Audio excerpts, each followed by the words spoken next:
ಎಲ್ಲರಿಗೂ ನಮಸ್ಕಾರ. Welcome to my channel. ಇವತ್ತಿನ ವಿಡಿಯೋದಲ್ಲಿ ಸಖತ್ ಟೇಸ್ಟಿಯಾಗಿ ಒಂದು ಸ್ವಲ್ಪನೂ ಕಹಿ ಅಂಶ ಇಲ್ಲದೆ ಇರೋ ಥರ ಹಾಗಲಕಾಯಿ ಗೊಜ್ಜು ಯಾವ ರೀತಿಯಾಗಿ ಮಾಡೋದು ಅಂತ ತಿಳಿಸ್ಕೊಡ್ತೀನಿ. ನೀವು ಸಹ ಇದೇ ವಿಧಾನದಲ್ಲಿ ಟ್ರೈ ಮಾಡಿ. ಒಂದು ಸ್ವಲ್ಪನೂ ಕಹಿ ಅಂಶ ಅನ್ನೋದೇ ಇರೋದಿಲ್ಲ. ಹಾಗಲಕಾಯಿ ಬೇಡ ಅನ್ನೋರು ಸಹ ತುಂಬ ಇಷ್ಟಪಟ್ಟು ತಿಂತಾರೆ. ಹಾಗಿದ್ರೆ ಬನ್ನಿ ಈಗ ಹೇಗೆ ಮಾಡೋದು ಅಂತ ತಿಳಿಸ್ಕೊಡ್ತೀನಿ. ನೋಡಿ, ಇಲ್ಲಿ ಹಾಗಲಕಾಯಿನ ನಾವು ಫಸ್ಟು ಕಟ್ ಮಾಡ್ಕೊಳ್ಬೇಕು. ನಾನಿಲ್ಲಿ 2 ಹಾಗಲಕಾಯಿನ ತಗೊಂಡಿದ್ದೀನಿ. ನೋಡಿ, ಈ ರೀತಿಯಾಗಿ ಸ್ಲೈಸಸ್ ಆಗಿ ಕಟ್ ಮಾಡ್ಕೊಳ್ತಾ ಇದ್ದೀನಿ. ನೀವು ಬೇಕಿದ್ರೆ ಉದ್ದುದ್ದಾಗೂ ಸಹ ಕಟ್ ಮಾಡ್ಕೊಳ್ಬೋದು. ನಾನಿಲ್ಲಿ ರೌಂಡಾಗಿ ಸ್ಲೈಸಸ್ ಆಗಿ ಕಟ್ ಮಾಡ್ಕೊಂಡಿದ್ದೀನಿ. ಈಗ ಕಟ್ ಮಾಡಿಕೊಂಡು ಇದರಲ್ಲಿರುವಂತಹ ಬೀಜನೆಲ್ಲ ತೆಗೆದು ಇಟ್ಕೊಳ್ತೀನಿ. ನಾನಿಲ್ಲಿ 2 ಹಾಗಲಕಾಯಿನೂ ಸಹ ಕಟ್ ಮಾಡಿ ಇದೇ ರೀತಿಯಾಗಿ ಬೀಜ ಮತ್ತು ಒಳಗಡೆ ಇರುವಂತಹ ತಿರುಳನ್ನ ತೆಗೆದು ಇಟ್ಕೊಳ್ತೀನಿ. ಕೆಲವೊಬ್ಬೊಬ್ಬರು ಬೀಜ ಮತ್ತು ತಿರುಳನ್ನ ತೆಗೆಯೋದಿಲ್ಲ, ಹಾಗೇ ಮಾಡ್ತಾರೆ. ನಮ್ಮ ಮನೇಲಿ ಯಾವ ರೀತಿಯಾಗಿ ಮಾಡ್ತೀವಲ್ಲ ಅದೇ ರೀತಿಯಾಗಿ ನಾನು ನಿಮಗೆ ತಿಳಿಸ್ಕೊಡ್ತೀನಿ. ನೋಡಿ, ಈ ರೀತಿಯಾಗಿ ಬೀಜ ಮತ್ತು ತಿರುಳನ್ನೆಲ್ಲ ತೆಗೆದು ಇಟ್ಕೊಂಡಿದ್ದೀನಿ. ಈಗ ಇದನ್ನು ಒಂದು ಪಾತ್ರೆಗೆ ಹಾಕ್ಕೊಳ್ತಾ ಇದ್ದೀನಿ.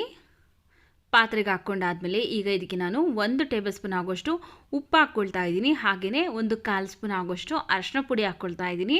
ಅರಿಶಿನ ಪುಡಿ ಮತ್ತು ಉಪ್ಪು ಹಾಕಿದ್ದಾದಮೇಲೆ ನೀರೇನು ಸೇರಿಸ್ತೇನೆ, ಕೈಯಿಂದನೇ ಈ ಹಾಗಲಕಾಯಿಗೆಲ್ಲ ಉಪ್ಪು ಮತ್ತು ಅರಿಶಿನ ಪುಡಿ ಎಲ್ಲ ಚೆನ್ನಾಗಿ ಅಪ್ಲೈ ಆಗಬೇಕು. ಆ ರೀತಿಯಾಗಿ ಮಿಕ್ಸ್ ಮಾಡ್ಕೊಳ್ತಾ ಇದ್ದೀನಿ. ಈ ರೀತಿಯಾಗಿ ಉಪ್ಪು ಮತ್ತು ಅರಿಶಿನ ಪುಡಿಯಲ್ಲಿ ಹಾಕಿ ನೆನೆಸಿಡೋದ್ರಿಂದ ಇದರಲ್ಲಿರುವಂತಹ ಕಹಿ ಅನ್ನೋದು ಸ್ವಲ್ಪ ಕಡಿಮೆ ಆಗುತ್ತೆ. ಆದ್ದರಿಂದ ನಾನು ಒಂದು 5 ನಿಮಿಷಗಳ ಕಾಲ ಮುಚ್ಚಿ ಇಡ್ತಾ ಇದ್ದೀನಿ.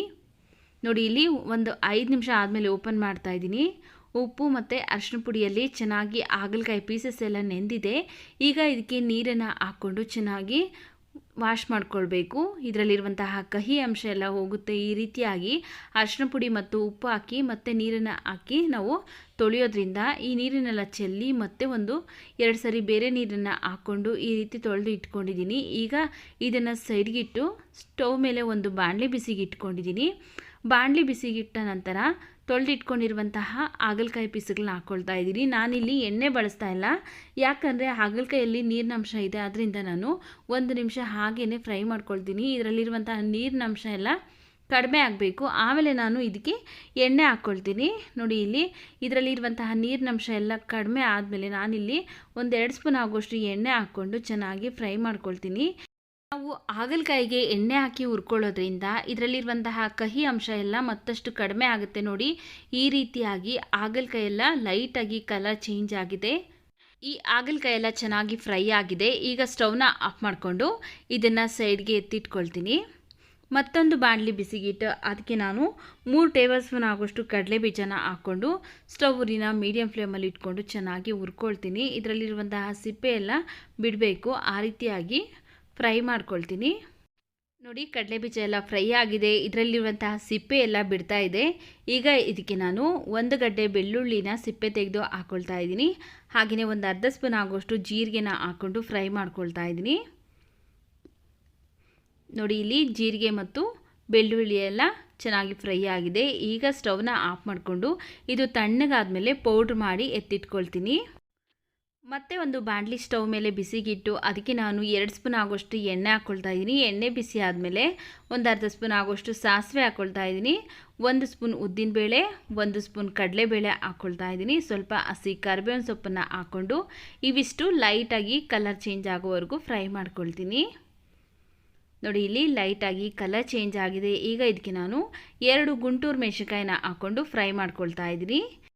ಈಗ ಇದಕ್ಕೆ ನಾನು 2 ಈರುಳ್ಳಿನ ಸಣ್ಣದಾಗಿ ಕಟ್ ಮಾಡಿ ಹಾಕ್ಕೊಂಡು ಈರುಳ್ಳಿ ಎಲ್ಲ ಎಣ್ಣೆಯಲ್ಲೇ ಚೆನ್ನಾಗಿ ಫ್ರೈ ಆಗೋವರೆಗೂ ಫ್ರೈ ಮಾಡ್ಕೊಳ್ತಾ ಇದ್ದೀನಿ. ನೋಡಿ, ಈಗ ಈರುಳ್ಳಿ ಎಲ್ಲ ಚೆನ್ನಾಗಿ ಫ್ರೈ ಆದ ನಂತರ ಈಗ ಇದಕ್ಕೆ ನಾನು 2 ಟೊಮೆಟೊ ಹಣ್ಣನ್ನು ಕಟ್ ಮಾಡಿ ಹಾಕ್ಕೊಂಡು ಟೊಮೆಟೊ ಎಲ್ಲ ಚೆನ್ನಾಗಿ ಎಣ್ಣೆಯಲ್ಲೇ ಸಾಫ್ಟಾಗಿ ಬೇಯೋವರೆಗೂ ಬೇಯಿಸ್ಕೊಳ್ತಾ ಇದ್ದೀನಿ. ನೋಡಿ, ಇಲ್ಲಿ ಟೊಮೆಟೊ ಎಲ್ಲ ಚೆನ್ನಾಗಿ ಸಾಫ್ಟಾಗಿ ಬೆಂದಿದೆ. ಈಗ ಇದಕ್ಕೆ ನಾವು ಫಸ್ಟೇ ಎಣ್ಣೆಯಲ್ಲಿ ಹುರಿದಿಟ್ಕೊಂಡಿದ್ರಲ್ಲ ಹಾಗಲಕಾಯಿ, ಆ ಹಾಗಲಕಾಯಿನ ಈಗ ಇದಕ್ಕೆ ಹಾಕ್ಕೊಂಡು ಮಿಕ್ಸ್ ಮಾಡ್ಕೊಳ್ತಾ ಇದ್ದೀನಿ. ನೀವು ಒಂದ್ಸಲ ಈ ವಿಧಾನದಲ್ಲಿ ಟ್ರೈ ಮಾಡಿದೆ ಆದರೆ ಹೇಗೆ ಬಂತು ಅಂತ ಕಮೆಂಟ್ ಸೆಕ್ಷನಲ್ಲಿ ಕಮೆಂಟ್ ಮಾಡೋದು ಮರಿಬೇಡಿ ಸ್ನೇಹಿತರೆ. ನೋಡಿ, ಇಲ್ಲಿ ಚೆನ್ನಾಗಿ ಫ್ರೈ ಮಾಡ್ಕೊಂಡ ನಂತರ ಫಸ್ಟೇ ಹುರಿದು ಎತ್ತಿಟ್ಕೊಂಡಿದ್ರಲ್ಲ ಕಡಲೆ ಬೀಜ ಹಾಗೆಯೇ ಬೆಳ್ಳುಳ್ಳಿ ಜೀರಿಗೆ ಅದನ್ನು ಪೌಡ್ರ್ ಮಾಡಿ ಈಗ ಇದಕ್ಕೆ ಹಾಕ್ಕೊಳ್ತಾ ಇದ್ದೀನಿ. 1/4 ಸ್ಪೂನ್ ಅರಿಶಿನ ಪುಡಿ ಹಾಕ್ಕೊಳ್ತಾ ಇದ್ದೀನಿ. 1 ಸ್ಪೂನ್ ಧನಿಯಾ ಪೌಡರ್ ಹಾಕ್ಕೊಳ್ತಾ ಇದ್ದೀನಿ. ಹಾಗೆಯೇ 1/4 ಸ್ಪೂನ್ ಗರಂ ಮಸಾಲ ಹಾಕ್ಕೊಳ್ತೀನಿ. 1.5 ಸ್ಪೂನ್ ಆಗೋಷ್ಟು ರೆಡ್ ಚಿಲ್ಲಿ ಪೌಡರ್ ಹಾಕ್ಕೊಳ್ತೀನಿ. ನೋಡಿಕೊಂಡು ನಿಮ್ಮ ಖಾರಕ್ಕೆ ಎಷ್ಟು ಬೇಕೋ ಅಷ್ಟು ರೆಡ್ ಚಿಲ್ಲಿ ಪೌಡರ್ನ ನೀವು ಹಾಕ್ಕೊಳ್ಳಿ. ಹಾಗೆಯೇ ರುಚಿಗೆ ತಕ್ಕಷ್ಟು ಉಪ್ಪನ್ನ ಹಾಕ್ಕೊಂಡು ಮತ್ತೆ ಒಂದ್ಸರಿ ಮಿಕ್ಸ್ ಮಾಡ್ಕೊಳ್ತಾ ಇದ್ದೀನಿ. ಇಲ್ಲಿ ಕಡಲೆ ಬೀಜ ಬಳಸಿರೋದ್ರಿಂದ ಟೇಸ್ಟು ಸಹ ತುಂಬ ಚೆನ್ನಾಗಿರುತ್ತೆ. ಹಾಗೆಯೇ ಗ್ರೇವಿ ಕನ್ಸಿಸ್ಟೆನ್ಸಿ ಅಂದರೆ ಸ್ವಲ್ಪ ಹದ ಗಟ್ಟಿಯಾಗಿ ಬರುತ್ತೆ ಅಂತ ನಾನಿಲ್ಲಿ ಕಡಲೆ ಬೀಜನ ಬಳಸಿದ್ದೀನಿ. ಚೆನ್ನಾಗಿ ಒಂದ್ಸರಿ ಮಿಕ್ಸ್ ಮಾಡಿಕೊಂಡು ಈಗ ಒಂದು ನಲ್ಲಿಕಾಯಿ ಗಾತ್ರದಷ್ಟು ಹುಣಸೆಹಣ್ಣನ್ನು ನೆನೆಸ್ಬಿಟ್ಟು ಅದರ ರಸನ ಕಿವುಚ್ಬಿಟ್ಟು ಹಾಕ್ಕೊಳ್ತಾ ಇದ್ದೀನಿ.